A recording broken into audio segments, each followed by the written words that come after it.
The default number one is gone. Who's the new best coach in the Big Ten?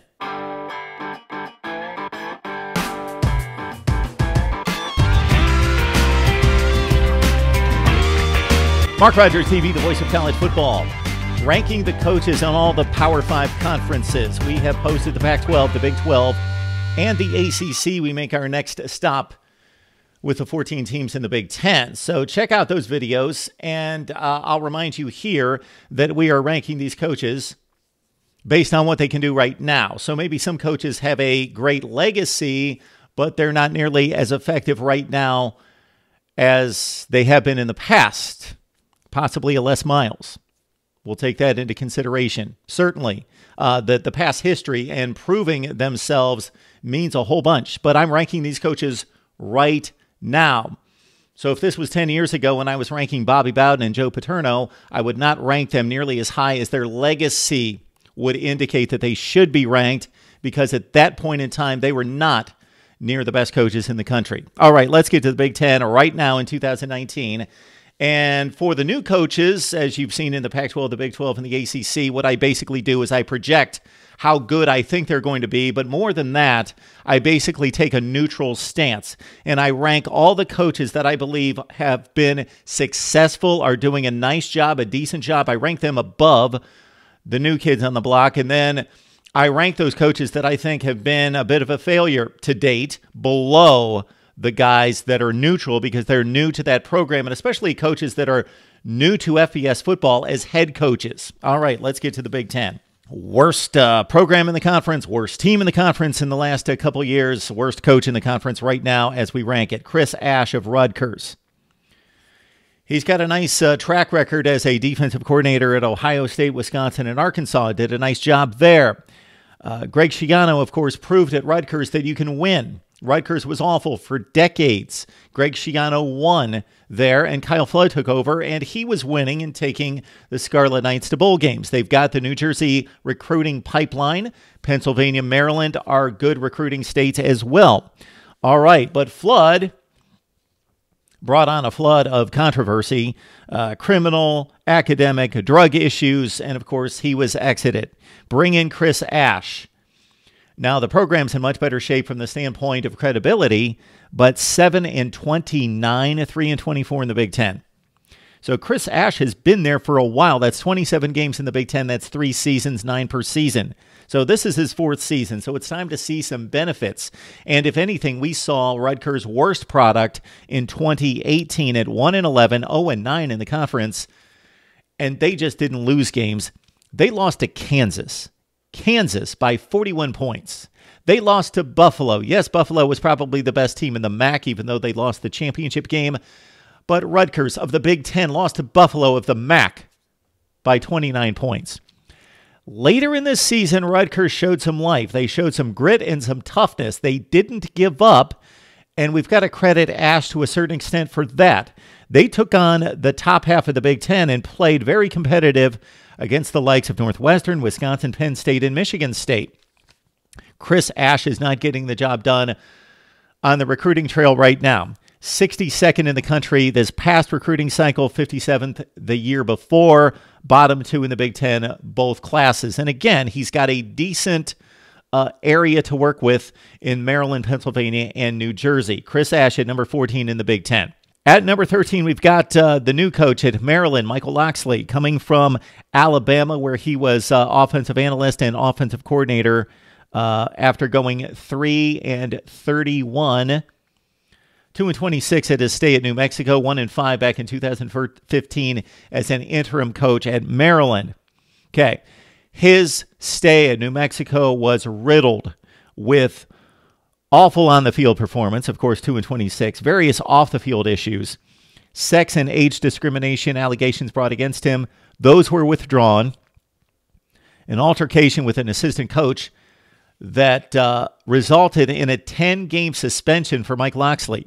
And then an arrest of a minor for a DWI who was registered driving the car of Locksley's son, and there was a bit of a messy situation there. Locksley, of course, has been working with Nick Saban over the past several seasons, hopefully rubbing shoulders with the best in the business, maybe the best of all time in terms of not just football acumen, but how you run a program, how you deal with young people, how you deal with situations, and you yourself show leadership and respect toward others and demand respect, hopefully has been a lesson for Mike Locksley. But right now, number 13 in the Big Ten, starting his first season with the Terps. All right, at number 12, we've got Tom Allen of Indiana. And if this was a listing of energy, passion, emotions, Tom Allen would be at the top. Number one. But it's about performance. And again, consider that I'm taking into consideration where that particular coach is coaching. Tom Allen would not be expected to win as much in my rankings at Indiana than he would be at Ohio State, Penn State, Michigan, Michigan State. All right, so I very much take that into consideration. The recruiting footprint, the prestige of the program, the name brand, the resources they give, the money they give, all of that taken into consideration. Tom Allen, 5-7, 5-7 the last 2 years, 2-7, 2-7 in the Big Ten. And he pretty much took over from the standpoint from Kevin Wilson that we're going to play a lot of close games and be competitive against the best teams in the Big Ten, but we're always going to lose these games. We're never going to pull off that upset. In 2017, in particular, he had close losses against Ohio State, Michigan, and Michigan State. Then in 2018, they got off to a 3-0 start. They beat Virginia, who, of course, turned out to be a pretty good team, like a top 25-30 team. And despite the final score in some of these games, they played Ohio State, Penn State, and Michigan tough again. But they lost all those games. A final game showdown against Purdue in the old Oak and Bucket game, both resulting in losses, has taken Indiana out of postseason play. Needed that 6th win both seasons, and the Boilers were able to get the win over Indiana. So again, I love the energy, the passion, the emotions, and I don't expect Indiana to win big with anybody there as coach. But 4-14 in the Big Ten is not good anywhere. Tom Allen needs to get this team to postseason play, and he needs to win 3 to 4 games in the Big Ten. Start going 3-6, 4-5 in the Big Ten, maybe even 5-4 to gain some respect and shoot up these rankings. Tom Allen, Indiana, number 12. Number 11, we've got a Super Bowl coach in Lovie Smith. Yes. So do I take that into consideration? Not really. Not really from a technical standpoint in applying the rankings, but sure, it's in my mind that this guy was good enough to not only get to a Super Bowl with the Chicago Bears, but also with Chicago and Tampa Bay, get to multiple playoffs, get to another NFC Championship game and lose to Green Bay, also have a winning NFL record over about 145 games. So that's pretty good. 6 years, $21 million contract to turn around Illinois football that had been down forever. Ron Zook took them to the Rose Bowl in 2007, but the program has been down ever since, and most recently under the leadership or lack thereof from Tim Beckman, Bill Cubitt, Beckman mostly for 3 seasons. This program was in shambles when Lovie Smith took it over, so I've got to take that, of course, into consideration, and the fans had completely lost interest. The attendance had plummeted down to basically nothing, like an embarrassment of a MAC-looking stadium late in the season at Illinois. Lovie Smith, 9-27, 4-23 in the Big Ten, so he's been around 3 seasons. Had his best year record-wise this past season, so there is some hope, 4-8, 2-7 in the Big Ten. But the recruiting class is considering that Illinois has decent football talent, and he can go down to St. Louis, Kansas City, and pull some of those kids up there to Champaign. Have not been good. 59th and 53rd in the country the last 2 years, bottom 3 in the Big Ten. Lovie Smith needs to recruit. He can connect to young people. He's got a name brand. He himself, not necessarily the program. We'll see if Lovie Smith can turn it around at Illinois. And maybe we give them that Indiana bar of let's start to win 4 and 5 games in the conference. Lovie Smith at number 11 from Illinois. Number 10 is Ryan Day, Ohio State. Now, of course, he's got the keys to the car. He's got possibly the best football factory in all of America when you take everything into consideration. All right. The 25th head coach at Ohio State. Basically, in a discussion I had recently with Steve Dace from Michigan Podcast, he put it that you win 75% of your games at Ohio State almost automatically. So the bar is above that. Well, Urban Meyer won 91% of his games and lost a few key games that would have won him championships, but still 91% of his games.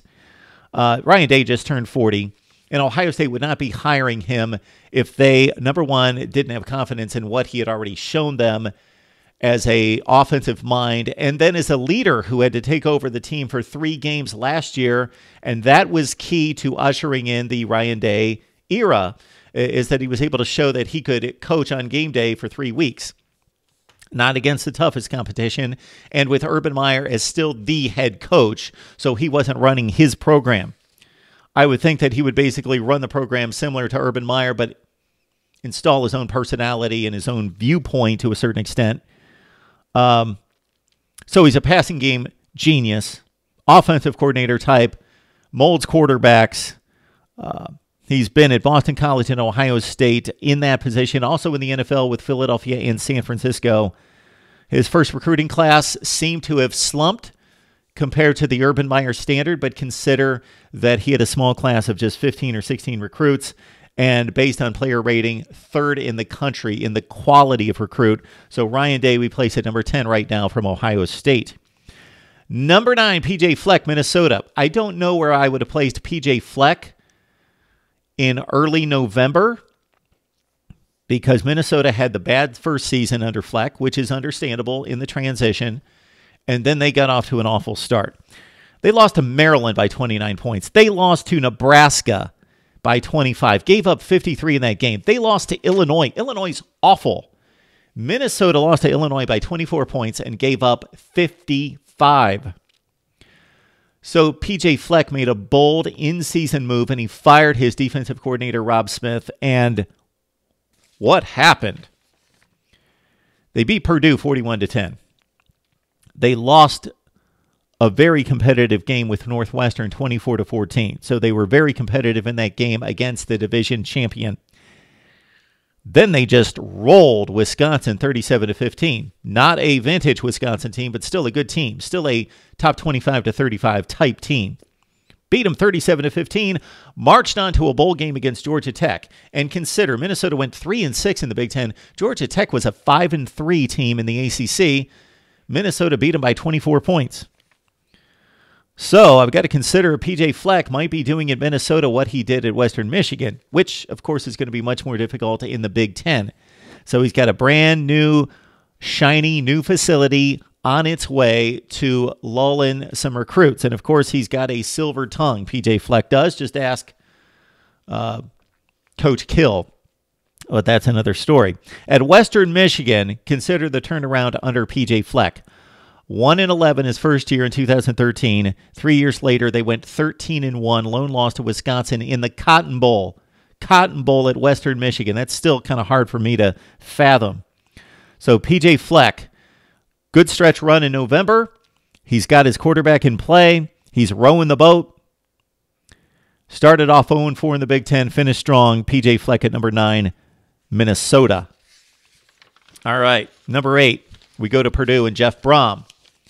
Now, again, had we produced this video following the Ohio State game and everything that looked bright, not just beating Ohio State, we didn't know that they were that good. We didn't think it, but that really projected good for Purdue football, considering Jeff Brohm came in, took over a program that had struggled for a long time, much like what we're talking about with Illinois and Indiana, took them to a bowl game and pulled off an upset against Arizona.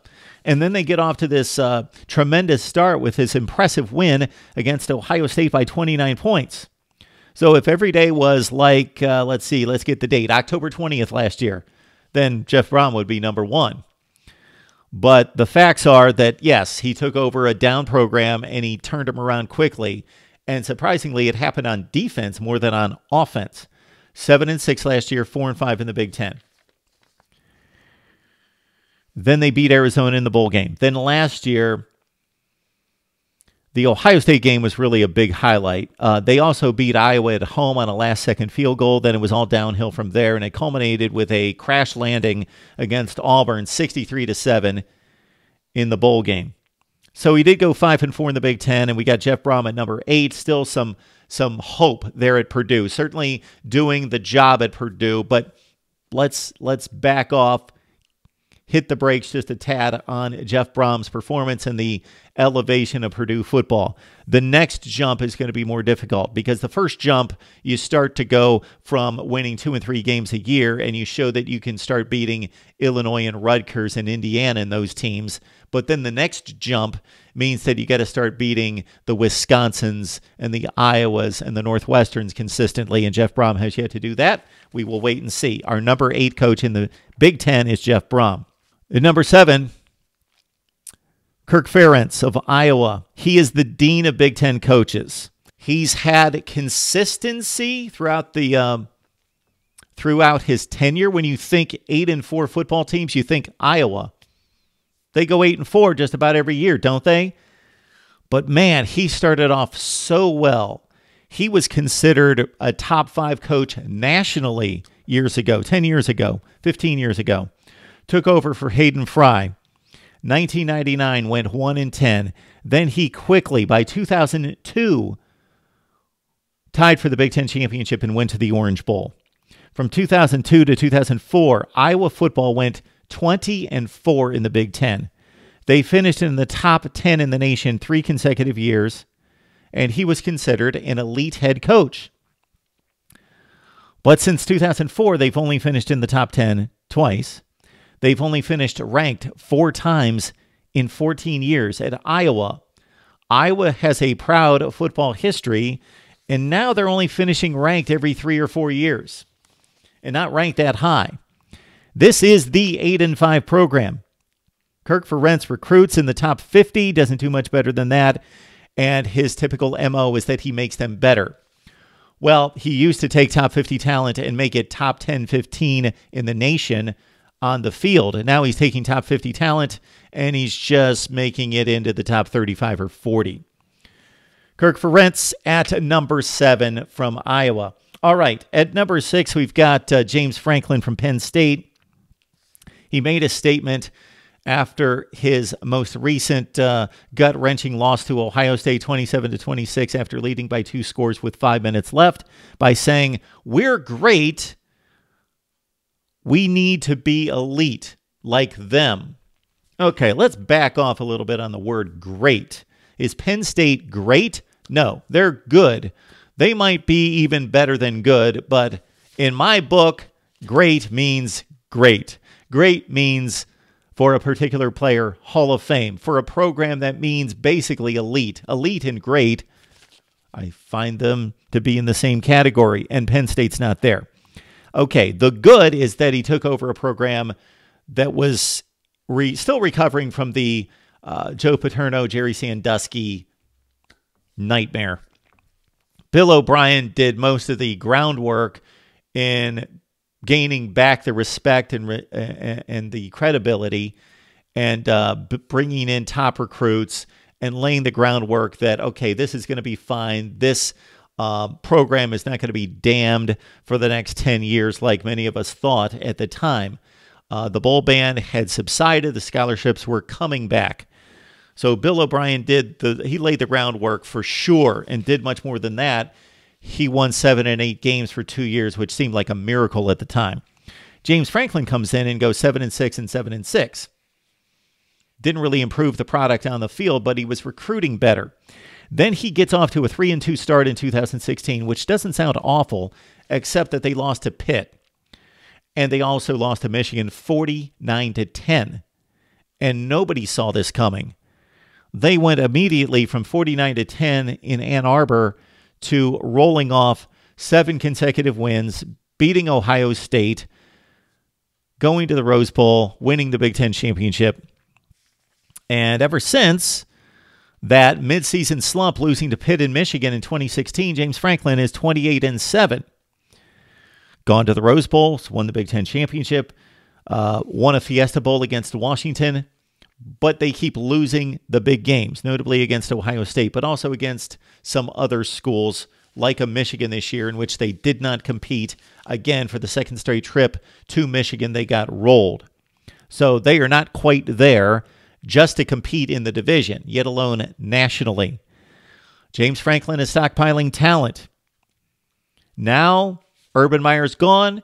Maybe he's got a chance to take down Ohio State, but first he's got to take down Michigan and Michigan State on a regular basis. They lost to the Spartans again this year. James Franklin at number 6. The recruiting has been excellent. They had the big run in 2016, another top 10 team in 2017, but let's beat the division rivals for a higher ranking among our coaches' rankings here at Mark Rogers TV, the voice of college football. All right, at number 5, we go to Nebraska and Scott Frost. Has he done it at his current stop? Of course not. He's only had one season. But consider again, what he did at UCF is stellar. 0-12 under George O'Leary. Scott Frost takes over and takes this team to a bowl game immediately and then goes 13-0 2 years later, from 0-12 to 13-0. All right, in 2018, we saw what Scott Frost could bring to Nebraska in terms of development and rebuilding and seeing the progression of a football team from September to November. It was pretty astonishing. It was marked, substantial improvement. Yeah, bottom line that they went 4-8, 3-6 in the Big Ten. But they won 4 of their last 6 games, including against Minnesota and Michigan State, 2 pretty decent teams. The losses against Ohio State by 5 points in Columbus, and also losing on the last play of the season against Iowa, a really good team that went on to a bowl game to defeat Mississippi State. Nebraska improved decidedly. They lost to Iowa on a last-second field goal, 31-28. He's got Adrian Martinez in play. He's going to look to improve him, make him a much better quarterback, making better decisions. Hopefully he can keep him healthy. Scott Frost is in good position. He's brought in 2 very solid top 20 to top 25 classes, and he's ready to go there at Nebraska. Scott Frost, number 5. All right, we go to Wisconsin and Paul Chryst at number 4. He took over a winning program that was, of course, originally established by Barry Alvarez and continued by Brett Bielema and Gary Anderson. But Paul Chryst is 42-12. He's 27-8 in the Big Ten. He's won the West twice. He's finished in the top 10 twice. He's 4-0 in bowl games. I love that. 2 of those in the New Year's 6 round against Miami and Western Michigan. Offensive coordinator who knew Wisconsin football and what to do with Wisconsin-type talent. Of course, he played there. So he was the offensive coordinator there from 2005 through 11 under multiple head coaches. And he knows the Wisconsin run game, and he knows the program, and it shows on the field. They know who they are. They even suffered through what for them is a down year and still won a bowl game by 32 points and finished 8-5 this past season. That's as low as it gets at Wisconsin. This is a solid program under a solid coach, and when I say solid, I mean solid nationally. Top 15 nationally, Paul Chryst, number 4 in the Big Ten. All right, at number 3, we've got an interesting case with Mark D'Antonio of Michigan State. This guy at his peak was arguably doing a better job than anybody at a high level in college football anywhere. Consider, if you go back through the history of Michigan State football, all the way back into the early 70s through 10 years ago, what was Michigan State? They were a very underachieving program, regardless of what coach they brought in there. I always thought, why is Michigan State not winning more? And excluding the 10-win season every decade, 1997 Plaxico Burress Citrus Bowl win over Florida, or the 87 Rose Bowl team that beat USC with Percy Snow and Lorenzo White, those were total aberrations once every 10 or 15 or 20 years. Michigan State was going 7-5, 6-6, 5-6, 6-5, 7-5. That was Michigan State football. A good year was 8-4. Mark D'Antonio took over, and suddenly they're finishing in the top 5 in the nation. They're beating teams like Georgia and TCU and Baylor and in Stanford in Rose Bowls and Cotton Bowls. They became a brand. He became a brand in college football. Kind of this odd approach to the game where it was about nuts and bolts, defense, run game, offensive line, but at the same time, we're going to pull some trick plays on you when you're least expecting it, and they're going to be masterfully created and schemed and executed. And he won a number of big games that way. From 2000 10-15. This was an elite program, 65-16, 32-8 in the Big Ten, 3 Big Ten championships, 4 top 10 finishes. Now they've leveled off. 2016 was a disaster, but an aberration at 3-9. They bounced back to 10-3 2 years ago in 2017, but I think that was a bit of a mirage. When they played the better teams, they showed that they weren't quite back. And then this past season, 7-6. And I could take you through the litany of offensive struggles. The defense was good, but I think Michigan State football is back to somewhere close where it should be. Mark D'Antonio is still a very quality, respected coach, but he somehow caught lightning in a bottle, and I think he made the most of his situation and maximized the talent and the situation for about 5 to 6 seasons. And now we're going to see Michigan State settle into an 8-4, 7-5 range under Mark D'Antonio, but still a quality guy and coach, number 3 in the Big Ten. This is going to be the selection that is going to bring the most comments, I believe. We go to Ann Arbor and the number 2 coach in the Big Ten, Jim Harbaugh. Let's not discount, although we're ranking and rating these coaches right now, what Jim Harbaugh did at San Diego, Stanford, and with the San Francisco 49ers. He took awful situations and made them big winning situations. Again, if a pass gets completed at the end of the Super Bowl, Jim Harbaugh's a Super Bowl winning coach. He basically put his team in position to win a Super Bowl. He took a 2-14 NFL team and took them to 3 NFC championship games and went to a Super Bowl and was competitive in the Super Bowl. He took them from bottom of the NFL to elite. He had the best record in the NFL during his tenure. He did the same thing at San Diego and Stanford. All right, we know what the deal is at Michigan. He has upgraded the talent and the play on the field, but in the key situations, he's let us down. Michigan football, before he got there during the same span of time, went 18-14 in the Big Ten, just over 500. Jim Harbaugh's gone 26-9 in the Big Ten. Michigan football went 31-20 before he arrived, 38-14 since. So in 7 or 8 game improvement. But again, the perception is this guy's not getting it done because he was hired and paid elite money at an elite football factory to win and win big. And he's not beating the right teams. Got to beat Ohio State. Got to win bowl games. All right. At number 1 in the Big Ten, we go to what has traditionally been the most unlikely of places for winning football, and that's Northwestern. And for you younger viewers, you see Northwestern as a pretty good football program. Let me take you back decades to a program that had not won a bowl game for 64 years until Pat Fitzgerald got that done in 2012.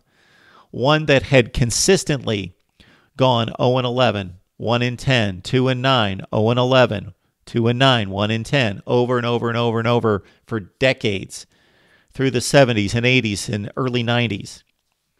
Then other coaches turned it around. So Pat Fitzgerald did not inherit that Northwestern. But this is still Northwestern, where the academic standards make it difficult. And the lack of resources and the lack of football support by the community. Check out a Northwestern football game, even if they're playing one in the Big Ten against a key opponent, as they did this past season. When they're playing at Ryan Field, look at it. First of all, it looks like a high school stadium. Secondly, it's not full. So the support's not necessarily there from the fan base or the alumni. But man, this guy's getting it done, isn't he? Now, it's not all been great under Pat Fitzgerald. This was not an immediate turnaround. This is his 14th season coming up in 2019, and he has finished under 500 4 times, most recently in 2014. And the record's not sterling, but recently the upgrade has been significant. 10-3 twice in the last few years, including 15-3 in the Big Ten the last 2 seasons. He won the Big Ten championship on the Western side. got his team to Indianapolis for the first time ever. Think about this. Northwestern has been ranked in the final AP poll 8 times prior to Pat Fitzgerald's arrival. He has finished ranked 4 of the last 7 years. And in 2018, they opened a new $260 million football facility. So Pat Fitzgerald's going to have the ability to recruit even better. And he needs to do that if he's going to hold off the likes of Minnesota, Nebraska, those rebirths under Scott Frost and P.J. Fleck. But in addition to that, the established power of Wisconsin, Iowa. So Northwestern in a good position, better than they've been in so long. You'd have to go back to the Parsegan era in the 1960s and 70s.